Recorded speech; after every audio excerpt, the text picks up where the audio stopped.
The sound found me before the cold did. I had been standing outside the hollow for 11 nights running, and every one of those nights Cauldron's grief had come through the iron door the same way, not as a howl, not as the clean sound of a wolf in pain, but as something lower and older, a sound that had no name in any tongue I knew.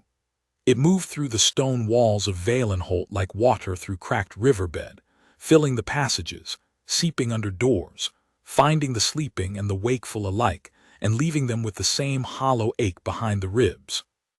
It woke the kitchen staff and the youngest soldiers and the elderly women who kept the western hearths, and some of them, I was told, had taken to sleeping with their doors shut tight and their blankets pulled high, as though a closed door could keep a sound like that from finding you. Every morning I sat in council and watched my advisors watch me, and none of them said the word we were all thinking. Dying. Cauldron was dying. Not from a wound, not from age. He had another 100 years in those deep bones, and we both knew it. He was dying from the grief sickness, which is the only illness in our world that cannot be cut out or drawn away or treated with any herb the healers had ever brought to his door. The books call it a partial sundering. When the soul a bonded wolf has anchored himself to for many years is suddenly gone, something in the wolf follows, not all the way, enough. It is a wolf's nature to hold on completely, and when what he has held on to is lost, the holding on has nowhere to go and it turns inward and the wolf fades, slowly, quietly, with the patient determination of a creature who has decided there is nothing left worth the effort of staying. Marin had died on a pale morning in early frost, quietly, the way she had done everything, with her hands folded and no fuss, as though she were stepping out for a moment and expected to return. She did not return. In 22 years of marriage I had never known her to be dramatic, and she was not dramatic in dying, which I had found in the long months since both a mercy and a grief of its own, that she had not marked it more. That there was no great moment of rupture, only the mourning and then the absence of the mourning and Cauldron beginning from that first week to refuse things. First the fresh meat, then the company, then finally the light itself, retreating into the hollow and pulling the darkness in around him like a second coat. Elder Torvak, who had served my father and his father before him, sat across from me in the council chamber 8 months ago and delivered his verdict with the particular gravity of a man who has been carrying bad news for 50 years and has made a practice of doing it without sentiment. He said, partial sunderings were rarely survived. The wolf either followed the lost soul fully death within the year, or, in cases he acknowledged were rare, found a new anchor. A new bond strong enough to give him reason to stay. He said, find a second Luna. I said, get out of my hall. Since then, 3 of the finest healers in the Northern Territories had entered the hollow one by one with their remedies and their confidence, and Cauldron had driven them out one by one, with the methodical patience of a wolf who had decided that there was nothing left in the world he wanted from any human being. The third healer, a broad, capable woman named Aldis who had never been turned away from anything in her 40 years of practice, emerged from the hollow on the 9th night of her attempt with a long scratch across one forearm and an expression I had never seen on her face. Not fear, something quieter than fear. Something that looked almost like pity for me, I understood, not for herself. She stood in the torchlit passage and said, "He is not angry, my king, he is finished. There is a difference, I cannot reach what is finished."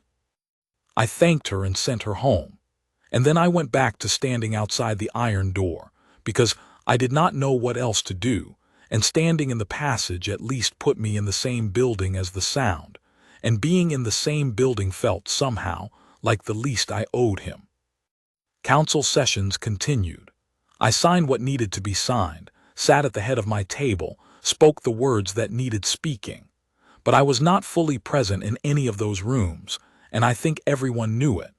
My advisors watched me with the carefully neutral faces of people who are preparing themselves to say something and waiting for the right moment. I walked the late-night corridors and heard the fragments they thought I could not hear. The names of my 2 nephews on my father's side, capable men, grown, the question of the throne's succession asked quietly in the corridors, in the tone of people who believe they are being responsible. I said nothing. I came back every night to the passage outside the hollow. It was on the 11th night that I heard footsteps behind me.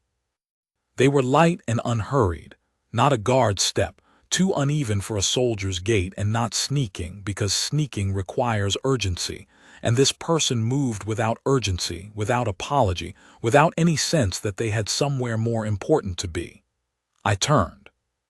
She was carrying a clay lamp in one hand and a covered pail in the other, and she was so clearly on her way to somewhere else entirely that she stopped short when she saw me, and for a moment we simply looked at each other in the lamplight. She was young, perhaps 5 or 6 years younger than my 31, with dark hair pulled back from her face and the look of someone who had spent a long time outdoors in cold weather. A steadiness to her bearing, a settledness, no wasted motion anywhere. She wore the gray wool coat of the outer yard staff over a plain work dress, and her boots were the heavy practical kind chosen for mud and not for being seen. She dipped her head. "My king," a pause, "I thought you'd be in the East Wing." "I'm not," I said. "No," she agreed. I looked at the pail. "What is that?" She glanced down at it as though she had briefly forgotten it was there. "Rendered fat and dried elk liver. The outer wolves won't take their meat after dark without it mixed in. They're particular about dark time feeding." She said it in the tone of someone reporting an unremarkable fact, which perhaps it was to her. Something moved behind the iron door. Not the grief sound.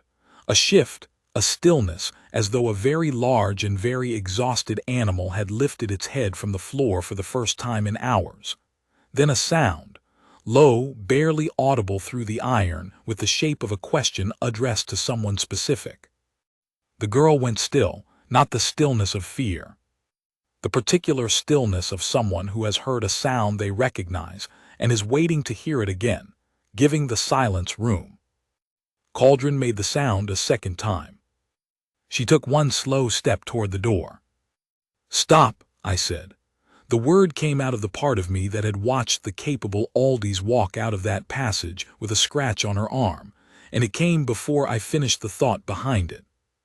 She stopped. She looked at me with dark gray eyes that were direct in a way that had nothing rude in it and everything honest. "He knows I'm here," she said. "How would he know that?" She was quiet a moment, weighing what to explain. "I fed him through the slot on the 3rd night of the first snowfall," she said. "He was refusing everything the healers brought, and I thought I would try what the outer wolves liked. It's not the same as a healing. I know I'm not a healer." A breath. "He took it on the 2nd night. I kept doing it. I wasn't sure I should tell anyone." She paused. "I wasn't sure it was my place." I stared at her. "You have been feeding my wolf." "Through the slot," she said, as though the distinction mattered, and I realized it did. She had not gone in. She had not announced herself or turned it into an attempt. She had simply put food through the small iron slot in the base of the door, the way you feed any caged and grieving animal, without expectation, without ceremony, and she had come back the next night because he had taken it, and the night after because it was the kind of thing she did, quietly, without asking permission and without stopping. "He took it on the 2nd night," she said again. "I kept doing it. I wasn't sure it was my place." From behind the iron door came a sound I had not heard in 8 months. Low and soft, not the grief sound, not the sleeping sound, but something between them. Something shaped, if I were forced to name it, like a question addressed to someone specific. "What is your name?" I said. "Saren," she said, "of the Ashenwolf line. I keep the outer yard nights." The Ashenwolf line.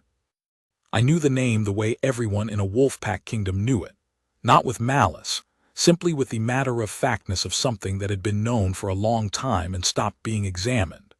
The Ashenwolf line were the dead bonded, a bloodline that had, 3 generations back, failed its bonding ceremony in some way the pack elders described with careful vagueness, using words like severed and closed. The received wisdom was that the Ashenwolf blood no longer held the wolf bond. That the line produced people who were born and lived and died without a wolf of their own, which in a wolf pack kingdom meant something specific and something heavy, and most people managed not to say it plainly. Almost human, they did not say. Simply not on the list. They were not cast out. Valenholt was not a pack that cast out bloodlines, but they were kept to work that required no bond. The outer yards, the night watch, the cold storage. When the bonding ceremony was held each midsummer, when the young adults of the pack came of age and went to the bonding ground to find their wolves, the Ashenwolf were simply not on the list. The list Elder Torvak prepared each year with his careful, certain hand, and which had not included an Ashenwolf name in 60 years. 3 years ago, I had been in the bonding hall for the ceremony, seated at the head of the great stone floor while the young pack filed in. I remembered. In the peripheral way, you remember the unimportant things that turn out later not to be. A young woman arriving at the door who was not on the list, being turned back by Elder Torvak with a few quiet words. She had gone without argument. I had thought briefly that she had looked very young, and then the ceremony had begun, and I had not thought about her again until this moment.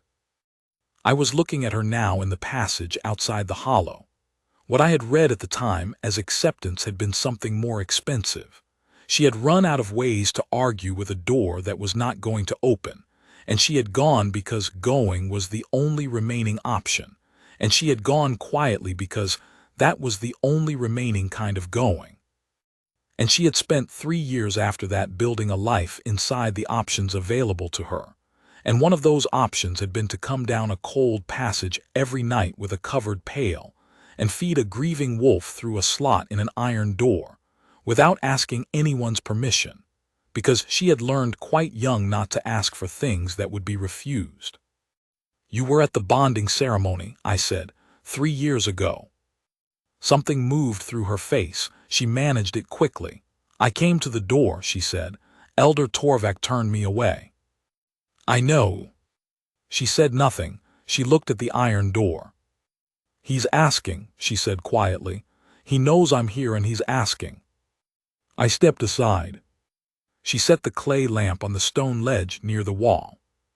She went to the iron door and pressed her palm flat against it, the cold iron face, not the handle or the latch, and said something low and private I could not quite hear. Not a command, not exactly a prayer, something between them, the quiet continuation of a conversation already 3 weeks old. Then she lifted the latch and went in. I stood in the passage for the span of 10 long breaths. I counted them because it was the only way I could keep from pulling the door open. The stone was cold at my back. The lamp burned without guttering. I listened through the iron with everything I had. Nothing, no crash of a body against stone, no sound of a large animal moving fast, no retreat. On the 11th breath I heard Cauldron make the sleeping sound, the real one, the deep-settled one I had not heard from him since before Marin died, and I put my back against the wall and pressed my palms flat against the cold stone, and I stood very still and let it be true for a moment before I did anything else with it. She came out an hour later. The lamp was burning low. She was unhurt, her coat still on, carrying the empty pail, and she had the expression of someone who had spent the last hour thinking hard about something and had not finished. "He's resting," she said. "What did you say to him?" She thought about it, actually searching for the accurate version, not the useful one. I told him I had seen the outer wolves grieve. That there was a gray mare in the north yard last winter who stopped eating when her foal died, and I sat with her for 11 nights before she remembered she was hungry again. That grief has a length to it, even when it feels like it doesn't. That he was not required to be well today. A pause. I told him that if he wanted, I would come back tomorrow night. "Does he want that?" I said. "Yes," she said, and then, because she was precise, "I don't know if it's enough. I'm not a healer. It might not be enough." "It might not be," I said. She nodded once, picked up her pail and walked back up the passage. I listened to her footsteps until they were gone, and then I stayed in the passage a while longer, because There was nowhere I wanted to be more than near the sound of my wolf breathing in sleep. She came back the next night, and the night after.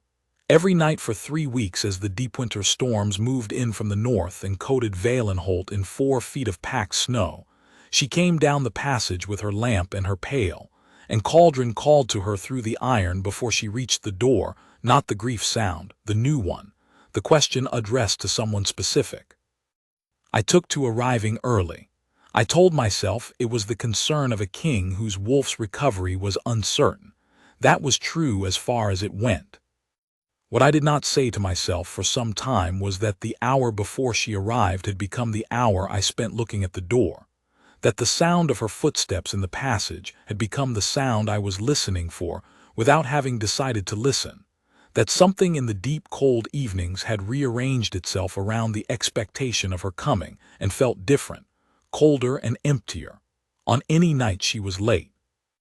I could hear her voice through the iron but not the words, only the shape of her speech, unhurried, low, even, the rhythm of someone sitting with a creature not to perform comfort but simply to be present for it. Some nights it sounded like she was describing her day.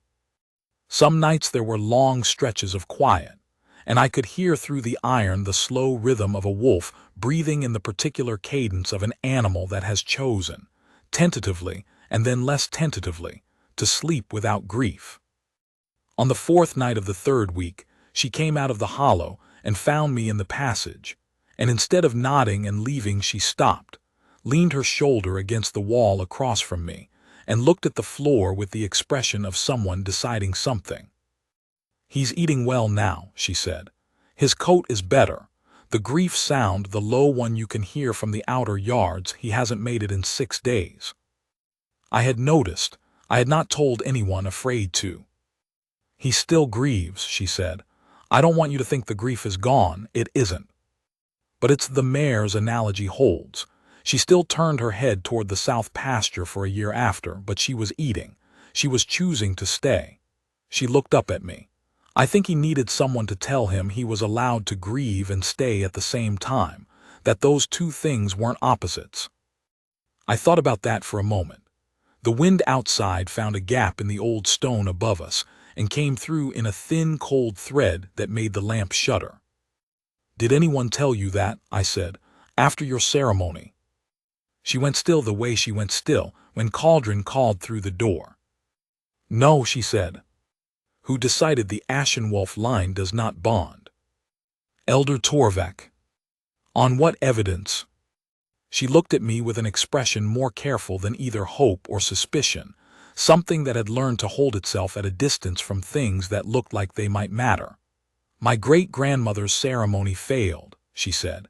"She went to the bonding ground and no wolf came. The elder at the time declared it a closed bloodline. It has been in the pack record for 60 years. "One failure," I said. 60 years of record. "One woman," I said. "One ceremony. 60 years ago. Has any Ashenwolf been sent to the bonding ground since your great-grandmother?" A long pause. "No," she said finally. "The closure made it, they said it made it unnecessary." "It made it assumed," I said. "Those are different things." She said nothing. She was watching me the way she watched the iron door with patience, giving it room to continue. "No one has said this to you before," I said. "No," she said. I looked at what she was managing, the patience with which she carried it, the quietness she had made it into. Not bitterness. Bitterness would have been easier to sit with. Something older than bitterness, something with more endurance in it, something that had made a practice of being carried without complaint and had been carried so long it had stopped having a name. The full weight of it was not something she had put anywhere near display. But I could see it now, clearly, and I did not like what it told me about 60 years of an unchallenged record and a closed door, and a young woman who had gone away from it without argument because she had run out of ways to argue. "I should check the outer yard," she said. "Before you go," I said. "Tomorrow night I want to come in with you." She looked at me. "He trusts you," I said. "I want to see if he'll let me near him again with you there." She gave it the full weight of her attention. Then she nodded once and left. I stood in the cold long after her footsteps faded. The mark on my left wrist, the silver pale bonding ring I had worn since I was 17, that had gained its matarch when Marin and I wed at 20, that had been gray and almost invisible since her death. I looked at it in the lamplight. The cauldron arc was not gray, not quite silver, but something between, a soft pale shimmer visible that had not been there even 2 weeks ago, as though something deep inside the mark had remembered what warmth felt like. I pulled my sleeve down. The next night we went in together. She pressed her palm to the door, said the private words, lifted the latch. The hollow was low-ceilinged and wide, floor deep in packed straw, warm with the warmth of a large creature who has been sleeping steadily. Cauldron lay in the far corner in the deep nest he had made for himself, enormous in the way of a bonded wolf who has carried a king's bond for 14 years, the size of a large horse, deep-chested, heavy-headed, his thick winter coat fully restored in the past 2 weeks. His eyes caught the lamplight and returned it gold. He watched Saren cross the room. She sat down in the straw beside him, close enough that her shoulder touched his flank. He did not pull away. He watched her with the patient gold eyes, and she began to talk to him in the low, private way, and this time I was close enough to hear. Something about a litter of pups in the outer yard who had taken to sleeping against the north fence, because the eldest had decided the fence was warmer than it was, which was factually untrue, but the others had committed to it entirely, and now they all slept there in a heap, stubborn and incorrect and apparently fine. Cauldron made a sound that was not the grief sound and not the sleeping sound, something new, something I had never heard from him in 14 years. "You could come say hello to them when you're ready," she said. "They'd like that." He lifted his great head then slowly and turned it toward me. I had not moved from the doorway. For 8 months every attempt I had made to enter the hollow alone had sent him back to the far corner, sealed off behind a wall I could feel like a cold gap in my own chest. I was afraid, not of him, never of him, but of what his reaction would tell me. He looked at me for a long time. Then he made a sound, low, brief, a single syllable, and laid his head back down in the straw beside Saren's hip. I walked across the room and sat on his other side. He did not flinch. He breathed a long, deep breath that meant acceptance rather than endurance, and the warmth of him came through my coat and into my side, and I felt the thing I had forgotten I was missing, the simple weight of his presence, the sense of being known entirely by a creature who has decided to stay knowing everything. I had not understood how cold I had been until I was warm. We sat like that for a long time. At some point Saren stopped talking. We sat in the warm straw while Cauldron breathed, and the sound that had no name, the sound that had moved through Valenholt's walls every night for 8 months, did not come.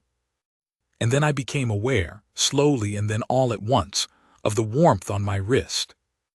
Not heat, not pain, a warmth with a direction to it, the way a candle has a direction that a warm room does not, something aimed rather than ambient.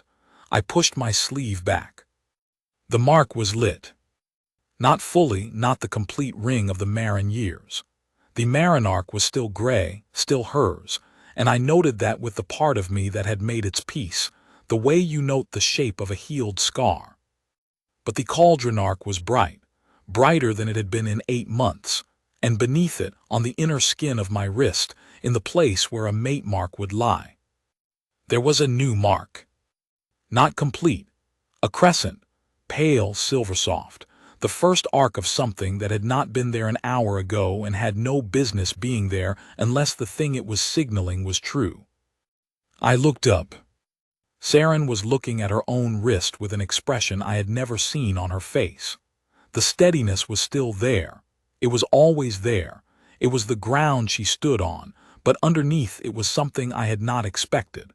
The look of someone encountering evidence they have been told for 3 years could not exist. On her wrist, mirror to mine, was a crescent, pale, new. silver as the inner edge of a winter moon. Cauldron lifted his head between us and looked at her wrist and then at mine, and he made the new sound again, and this time I understood it. Not a question, an answer. A thing that in wolf language was something like, there. Finally, there. She said, this isn't, I don't. I know, I said. The elder said. The elder was working from 60 years of unexamined record, I said. He was wrong. She looked at the crescent on her wrist. Something moved through her face in slow waves, the managed things, the patient things, all the careful freight of 3 years meeting a fact the mark was not going to allow her to argue away. They were not gone. They were changing shape, being renegotiated by the undeniable.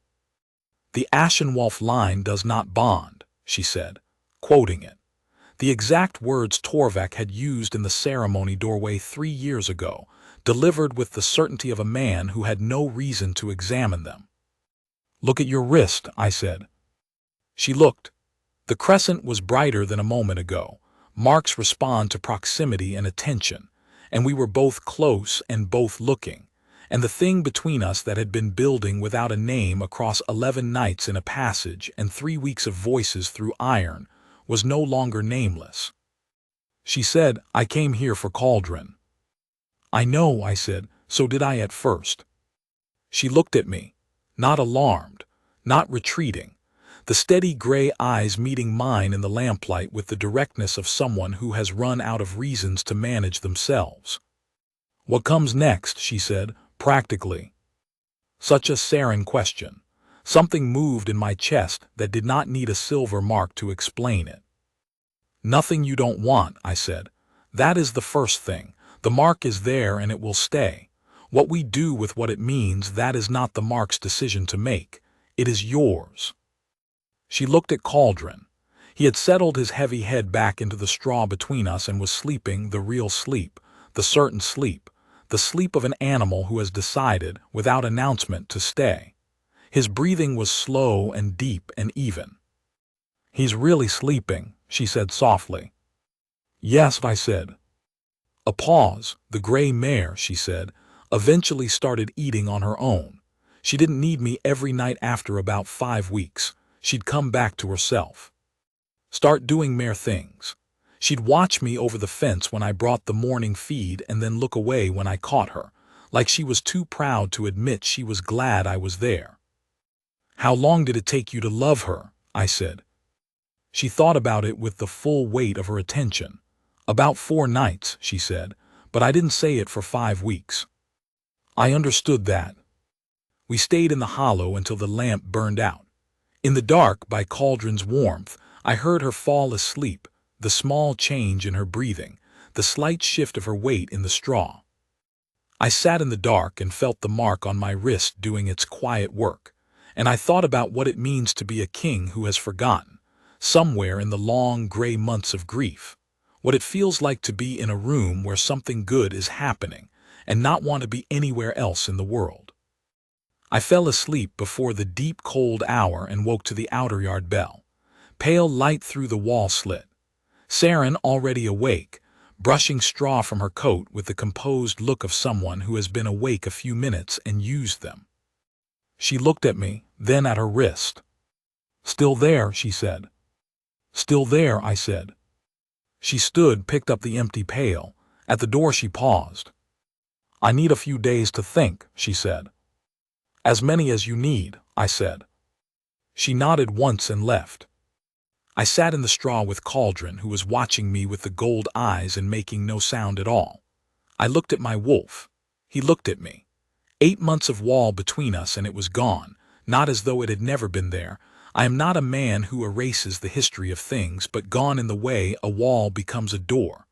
The wall was still visible in the history of the room, and the door was real, and I could walk through it. Yes, I said to him, I know. I should have examined the elder's record years ago. He sneezed and looked at the wall. I called the senior council the next morning to review the pack's bonding records, specifically the Ashenwolf entries for the last 60 years. I had read them myself in the night, alone in the council room with the old books and a single candle, and what I had found was exactly what I suspected. One entry, one woman, one ceremony 60 years ago at which no wolf had come to the bonding ground, and then beneath it in the careful hand of an elder who was certain he was drawing a correct conclusion, closed line, no further ceremony required, and then 60 years of nothing, no follow-up, no subsequent attempt. No notation saying we checked this again and found it still true. Simply the closed and the silence after it, inherited from one generation of pack administration to the next without anyone asking whether it was still accurate or whether it had ever been anything more than one bad morning at the bonding ground. Elder Torvak sat at the long table with the expression he wore when his certainty was beginning to sense the ground shifting under it. The Ashenwolf line, I said, was barred from the bonding ground based on a single failed ceremony 60 years ago. Based on the documented failure of the bloodline's wolf bond, he said, the record is clear. The record is 60 years old, I said, and it documents one woman, one ceremony, one morning at the bonding ground.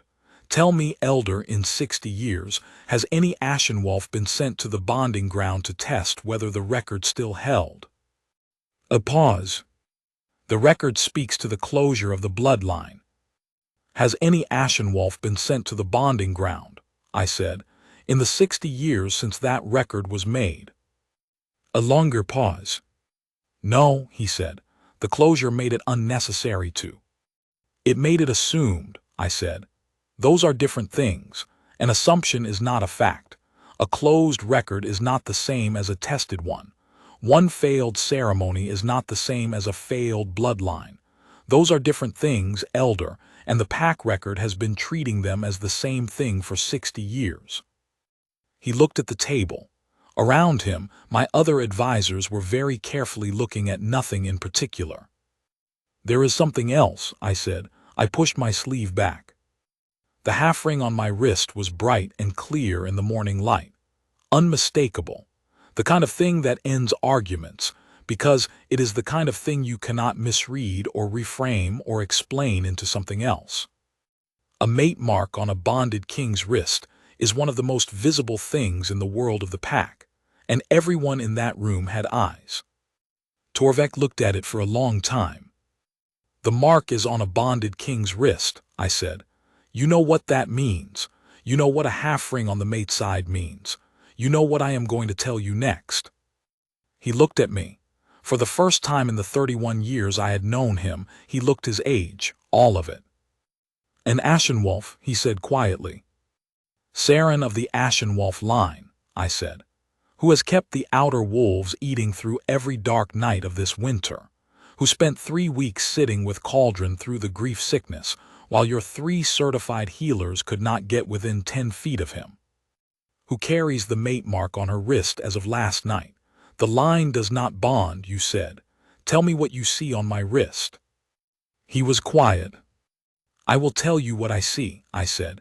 60 years of a door that should have been a question mark. A woman turned away from the bonding ground on the strength of a record no one had thought to test. My wolf sleeping for the first time in 8 months. I kept my voice level, not cold, simply clear. The record will be amended. The Ashenwolf line is not closed. Yes, my king, he said. I looked at the others around the table. None of them had anything to say. Then we understand each other, I said. That is all for this morning. He did not bow then. He was still too unsettled for it. That came later. She came to the passage that evening, looked at my wrist before she looked at my face and said, "It's grown." Yes. She pushed her own sleeve up, half rings paired, waiting. I've been thinking, she said, about what it means to be told your whole life that you are a certain kind of person, and then to find evidence that the person who told you was working from incomplete information. What have you concluded? I said. That it's disorienting, she said, and that I'm not sure how to be angry at a dead record. The woman who failed the ceremony 60 years ago wasn't me. The elder who made the ruling wasn't Torvak. There's no one particular to be angry at, which is almost worse, because the whole thing is impersonal and you can't argue with impersonal. You can only live inside it. And then one day, the inside of it is different, and you have to figure out who you are in the new version. You could still be angry at Torvak, I offered. He maintained the record. I could, she agreed, but it seems like a lot of energy for a man who will have to live with having been wrong in front of his king. I looked at her. Cauldron was already calling through the door, a soft, impatient sound. The sound of a wolf who has been sleeping well for 2 weeks and would now like his evening company, please, as it is very nearly the hour. I want to ask you something, I said. The nights you spent in the hollow before I found you, you did it quietly, not reporting to anyone. You could have told a guard or a council member or sent word to me. You didn't. She was quiet a moment. I didn't want it taken over, she said. I didn't want it turned formal before I knew it was working, and she stopped. And then, choosing plainness, I didn't want to be turned away from it. I needed there to be something I was allowed to be good at. That was mine, even if no one ever knew. I had understood it somewhere in the back of my mind since the first night, but she had put it into words and handed it to me directly, and that had cost her something, and she had done it anyway. You are not required to manage things quietly in Vale and Holt anymore, I said. Not with me. She looked at the lamp. That will take some practice. I know, I said. I'm patient. She almost smiled the first time, a pull at one corner of her mouth that stopped just short of the full thing. I filed it away carefully. I intended to learn what it took to make it go all the way. I would like to formally recognize the mark, I said. Before the council, before whoever else should be there. I am not arranging anything, I am asking if you are willing. She looked at the half ring on her wrist. She gave it the full space of her attention. In the particular way she gave everything the full space of her attention, not rushing, not performing consideration, simply doing it. Not tonight, she said. No, I agreed. But yes, she said, when I'm ready. In those 11 days, something quietly shifted between us, the way the light shifts in early spring, not an event you can point to, just a gradual change in the quality of the air. She had always been precise and self-contained, and she remained so. But she began talking to me the way she talked to Cauldron, not performing the conversation, simply having it. Small things, mostly. The outer yard's particular politics, which were more intricate than anyone who did not spend their nights in them would guess. The gray Moonseer wolf who had decided to become a teacher to the smallest pup, and the question of whether the Moonseer knew she was doing this or whether she was simply walking somewhere, and the pup was following, and they had both arrived independently at an arrangement that suited them. I began doing the same, things I had not talked about to anyone in 8 months, because there had been no one I wanted to tell them to. The way the great hall felt in the mornings now, quieter than it used to be, and how I had gotten used to the quiet but had never stopped noticing it. The question of what Valenholt was going to look like in 10 years, when the pack's eldest generation was gone and the middle generation took on the weight of it. The things I had been putting off deciding because they required a steadiness I had not felt. She listened to these things the way she listened to Cauldron, without rushing to say something useful, without filling the silences, simply attending. On the 4th day of the 11, she said, out of nowhere, "Did you know the outer wolves have been choosing differently since I've been keeping the yard?" We were in the hollow. Cauldron was awake and watching us with the gold eyes, the loose, easy watching of a wolf who is simply content to observe. Choosing differently, I said. They have always been pack animals, obviously. They choose to sleep in groups, but they used to arrange themselves by rank, the largest and oldest in the center, the younger ones on the outside. Since this winter they've been sleeping in a different pattern. The youngest ones in the center, the older ones around them. I noticed it about 6 weeks into the season and I've watched it every night since. It's consistent. I thought about this. What do you make of it? I think they changed what they were protecting, she said. I think they decided the oldest ones could look after themselves, and the young ones were the thing worth keeping in the middle. I looked at her for a moment. Did anything happen 6 weeks into the season? She thought, the first hard frost, she said. One of the young pups got separated in the yard on the frost night and was cold for about an hour before I found her. The older wolves couldn't reach her in time. She paused. I suppose that was it. They adjusted. They learned something, I said. Yes, she said. They're good at that if you give them time to practice it. A pause. Better than people sometimes. I looked at her profile in the lamplight. Is that a pointed observation? She considered it. Perhaps a mild one, she said. Cauldron exhaled. The sound he made when something amused him. I said, 6 weeks before I found you in the passage, I had a council meeting where Torvek told me again that no cure had been found, and I should begin considering a formal declaration of I stopped. He used a word that meant giving up on Cauldron's recovery as an official position. I didn't say anything to him. I signed 2 other documents that day, had a conversation with my Eastern Border commander about a trade dispute, and then went back to standing outside the door. You didn't give up, she said. I didn't declare it, I said. There is a difference. She looked at me, the quiet directness. You were waiting, she said. You didn't know what you were waiting for, but you were. Yes, I said. I know that feeling, she said. We sat with that for a moment, in the warm straw, with the wolf between us. I've been thinking, she said, about what I would want if I were going to want something. She made a small gesture that indicated, I thought, the general situation, the marks, the counsel, the recognition. I don't want to be managed, she said. I've spent 3 years in a managed category. I don't want to step from one managed category into a different one, even a better one. I understand, I said.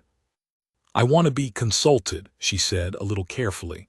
About things, not every small thing, I don't need that, but about things that matter I want to be asked and not informed. Yes, I said. And I want to keep the outer yard, she said. Not forever necessarily, but until I'm ready to stop. They're mine, I built something with them. Yes, I said.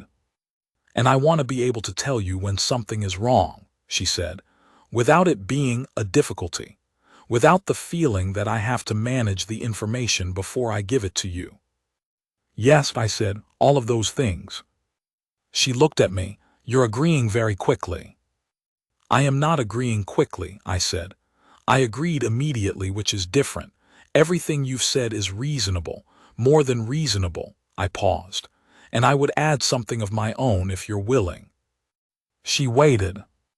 I would like to know what you think about things, I said. Not the formal things, not the counsels and the decisions, though those too, eventually, if you want, but the things that interest you. The outer wolves changing their sleeping pattern. What you've read, if you read. What you've made of the last 3 years, what sense you've put it into.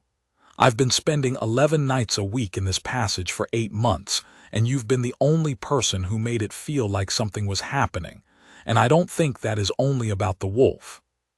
She looked at the lamp for a moment. I read everything I can get, she said. The pack keeps a library in the East Tower, and the keeper lets me borrow things because I return them on time and in good condition, and she says she'd rather they be read than sit. What are you reading now? A Natural History of the Northern Wolf Territories, she said, from about 100 years ago. It's mostly wrong, from what I can tell comparing it to what I've observed in the outer yard, but wrong in interesting ways, wrong in ways that tell you what the person writing it was assuming without knowing he was assuming it. Something in my chest settled in a way it had not settled in a long time. I would like to hear more about that, I said. She looked at me with the gray eyes that held things steadily. I'll bring it tomorrow, she said, if you want. She brought it the next morning. We read passages aloud to Cauldron, who appeared deeply skeptical of the author's conclusions about pack hierarchy, and which was the first time in 8 months that I had laughed, a real laugh, without managing it. That was the 4th day. On the 11th she told me she was ready. She was ready 11 days later. She told me in the morning in the east yard, while she filled the outer wolves' pails. Not a formal moment. She said, "I'm ready, this afternoon if you want." And then she went back to filling the pails because that was also part of the morning and she was not given to drama about things she had already decided. In those 11 days she had come to the hollow every morning as well as every evening. I had begun to come in the mornings too, and we had settled into a quiet rhythm, Cauldron between us in the straw, Saren talking to him about the pups and the outer yard, me listening and occasionally adding to the account of things Cauldron might find interesting. We had discovered in those 11 days that we were easy to be with. That the silence between things felt like a full kind of silence and not an empty one. That we had, without either of us announcing it, become people who looked for each other in the morning. I sent word to the council. I sent word to Torvak. The outer yard keeper released her early with the expression of a man who had put the pieces together gradually over 2 weeks and was not going to say anything about them unless specifically asked. The High Council chamber held perhaps 40 people. Every seat at the long table was filled. At the standing lectern, the Pax bonding record lay open, the Ashenwolf page visible from anywhere in the room. The fire burned steady in the east wall. At the back of the room, near the doors, 3 of the outer yard staff stood quietly along the wall, come without invitation, which meant come out of their own choosing, which meant they had spent 3 years working alongside Saren through the dark hours of every season, and they were not going to be anywhere else for this. I did not ask them to leave. She came in wearing the gray wool coat over a clean, dark dress, hair back as always, walking without urgency or apology, and the room watched her come with the particular attention of people who are revising something they had considered settled. I had stood at the front of this room before. I had said these words before with Marin in a different and simpler certainty, the young certainty of 2 people who had known almost from the first hour. What I felt now was not that certainty. It was something harder one and, I thought, more complete. The certainty of a man who has stood outside an iron door for 11 nights in the cold and the dark and learned, slowly and without being taught, what it is he cannot do without. I said the formal words. They were old words from before my grandfather's time, words about the bond that is given and not made, about the mark that the Pack's long history recognizes as the proof. Then I said, past the formal words, looking at her. You came to the passage outside the hollow because my wolf needed something, and you had it to give. You did not ask permission and you did not ask for anything in return. In 3 weeks you gave back to me something I had believed was gone. I kept my eyes on hers, the steady gray eyes, present. I want you to know that I see that it is not lost in the ceremony. She held my gaze. I see you, I said. Whatever Valenholt missed for 3 years, I see you. At the lectern, Elder Torvak opened the bonding record to the Ashenwolf page. He drew a line through the word closed, the word his predecessor had written 60 years ago, the word that had been the whole of her inheritance from this pack. He wrote beneath it in his careful hand, Mark confirmed, midsummer recognition, year 31 of King Aldrin's reign. He signed it. He looked up. He bowed. He was not the only one. Around the long table the council rose, not all at once, not in the performed way of people making a point, but one by one, the way people rise when they are responding to something real. The outer yard staff at the back were already standing. They had come in standing, out of their own choosing, and they stood now with the quiet expression of people who have watched someone they care about be overlooked for 3 years and are glad, deeply and without fanfare, to be present for the end of it. Saren looked at them. Something moved through her face, the carried things meeting the thing she had not let herself want. She managed it the way she managed everything, hands still, chin level, but she was not managing it away. She was feeling it at her own pace and in her own time, the way she did everything. I walked around the table and offered her my hand. She looked at it. Then she took it, and the mark on my wrist completed itself, both arcs, full circle, warm and silver and certain, with the quiet finality of something that has been moving toward this for 3 years and is not surprised to arrive. There, I said, the word cauldron had made in the hollow. That evening, after the council chamber had emptied, after the last advisor had offered his formal words and left, after Torvek had departed with the amended record under his arm, Saren and I walked to the hollow together without discussing whether we would. It was simply where we were going. Cauldron was awake and he knew we were coming. We could hear him moving in the straw before we reached the door, the easy movement of a wolf who is simply repositioning himself, not the restless movement of a wolf who cannot be still. She pressed her palm to the door, said the words. We went in. The lamp was warm. Cauldron settled himself between us in the familiar way, the great head finding its usual place, the heavy warmth of him spreading into us both. Saren leaned her shoulder against his flank and looked at the ceiling for a while and said nothing. I looked at the mark on my wrist, full ring now, both arcs lit and steady, and said nothing. After a time she said, "The elder who made the original ruling." "Yes," I said. "He had a reason," she said. "I know he did. My great-grandmother's ceremony genuinely failed. He wasn't making it up." "No," I agreed. "He drew the wrong conclusion from real evidence. That's different from making something up." "I've been thinking about that," she said, "because it matters to me to understand it right. I don't want to make him into a villain. He made a mistake, and it was a large mistake with a long reach, but he was working with what he had." "Yes," I said. "I'm still angry," she said. "I want you to know that. I'm not resolving it away just because I understand it." "Good," I said. "You're entitled to be angry. The anger is accurate." She looked at me. "You agree with that?" "You were excluded from something you were owed," I said, "for 3 years. On the basis of a mistake that no one thought to examine. The anger is accurate." She was quiet for a while. Cauldron breathed steadily between us. "The pack elder who will amend the record for my line," she said. "If there are others, my cousins, my younger brother, will they be put on the list?" "They will be on next year's list," I said. "All of them who are of age. I've already told Torvek." She looked at her hands. The full ring on her wrist was still lit, steady and silver, and she looked at it for a moment with the expression of someone who has not yet finished being surprised by a thing, and possibly never fully will. "My brother is 18, she said. "He's been waiting." "He won't wait another year," I said. She looked at me again with those gray eyes.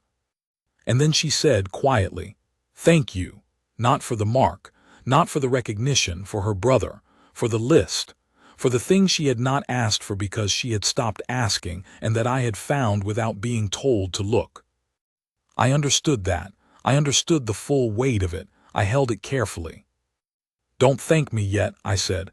"Wait and see if he bonds." "He will," she said, with complete certainty. "He talks to the outer wolves all the time. They follow him along the fence when he visits." "Like the pups with the moonseer," I said. "Yes," she said, "exactly like that." Cauldron exhaled that warm, low, rolling sound, the one that meant both ridiculous and correct. 2 days later, she began coming to the hollow in the mornings as well as the evenings. A new thing. When I arrived an hour after she did, she was already in the straw with Cauldron's great head in her lap, talking to him about the outer yard pups. Little dispatches from the north fence. The eldest had graduated to sleeping on top of the fence post itself, which was structurally ambitious.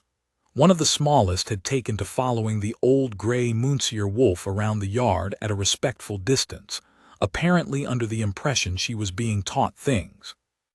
The 3 middle pups moved as a unit, and it remained unclear whether they knew this or had simply agreed to it without discussion.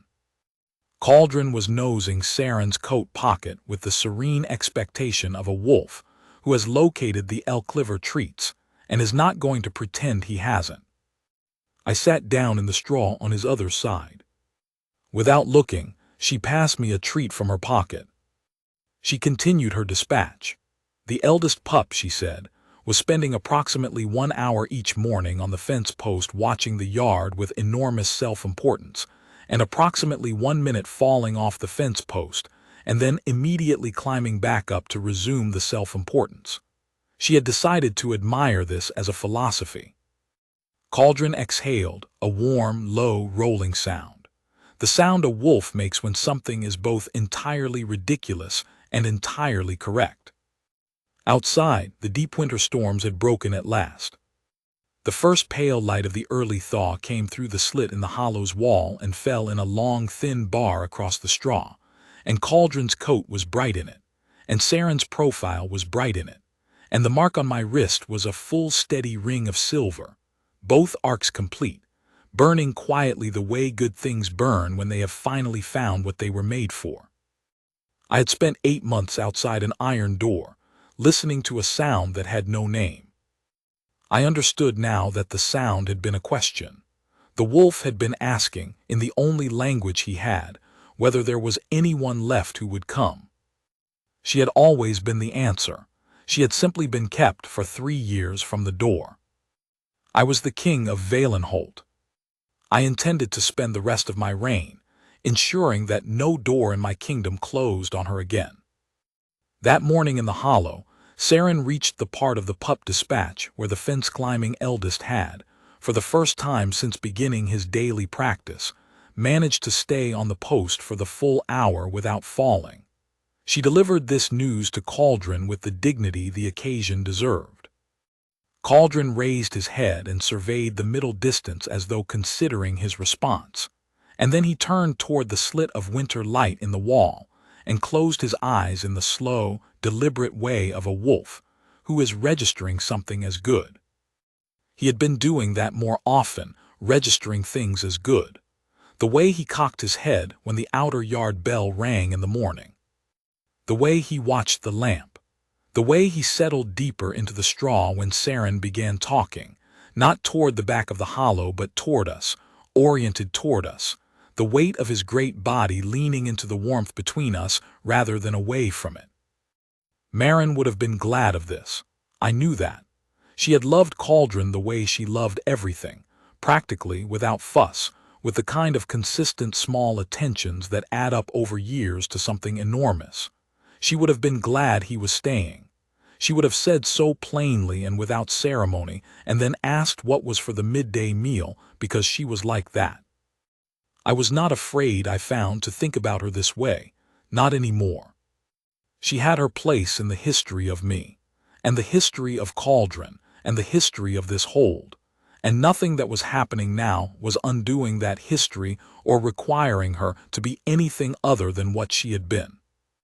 22 years of good, steady love and a quiet death on a cold morning, and the grief that had followed, which had its own length and its own weight and which I had carried honestly, and which was becoming, not smaller exactly, but more located, more contained in its proper place, like a room in the house of me that I could walk past and acknowledge without being required to live in. Saren said, "He's watching the light." "Yes," I said. "He does that when he's pleased about something." "I know," I said. "He's been doing it more." She looked at Cauldron for a moment with the gray eyes that held things steadily, and then she said, quietly and without preamble, "I'm glad I came down the passage that night." "So am I," said. She passed me another elk liver treat from her pocket without looking. I gave it to Cauldron, who took it with the regal unconcern of a wolf who considers this the correct order of things and sees no reason to make a ceremony of it. Outside, the thaw was continuing. The ice on the high windows was retreating from the edges inward, and the north yard sounds were different, the creak and drip of a world beginning to move again after months of stillness. In a few weeks the bonding ground would be accessible for the first time since autumn. In a few weeks, Saren's brother would be standing at the edge of it with his birchwood token, and whatever wolf was waiting for him in the tree line would step out of the shadow of the pines, and the pack record that had been closed for 60 years would begin, officially, to be open. I did not know what came after that for us. I knew the shape of the next year and nothing beyond it with any certainty, because that is what it is to be a king in the world and also a man in the world. The next year is knowable, and the rest of it is what you build as you go. But I knew this. She was here, and she had chosen to be here, and Cauldron was sleeping with his nose in the thin bar of winter light, and the mark on my wrist was a full steady ring, and the sound that had moved through the stone walls of Valenholt for 8 months was gone. Not because the grief was gone, but because the question had been answered. She had come to the door. She had not been asked and not been warned and not been given the kind of welcome that should have been waiting for her, and she had come anyway with her clay lamp and her covered pail and her unhurried walk, and she had said, "He knows I'm here," and she had been right. He had known. He had always known. He had simply been waiting in the way the question waits for the answer to find its way through. I thought this is what it means to be bonded. Not the mark, not the ceremony, not the formal words spoken in a room full of people who are rising from their seats one by one. Those things are true, but they are the record of the thing, not the thing itself. The thing itself is, you find the person who comes down the passage, and when you find them, you open the door. I intended to keep the door open. The fence post, Saren was telling Cauldron, had now become the site of a small morning ritual. The eldest pup climbing up, sitting for an hour in self-important observation of the yard, climbing down, and then, most recently, sitting at the base of the post looking up at it for a while before going to breakfast, as though taking stock of what had been accomplished. Cauldron made the rolling sound, ridiculous and correct. The morning light was growing in the slit of the wall, brightening as the thaw continued. Saren's voice was unhurried and warm. The mark on my wrist was steady. I had been standing outside a door, listening to a question. Now I was inside with the answer. That was enough. That was everything.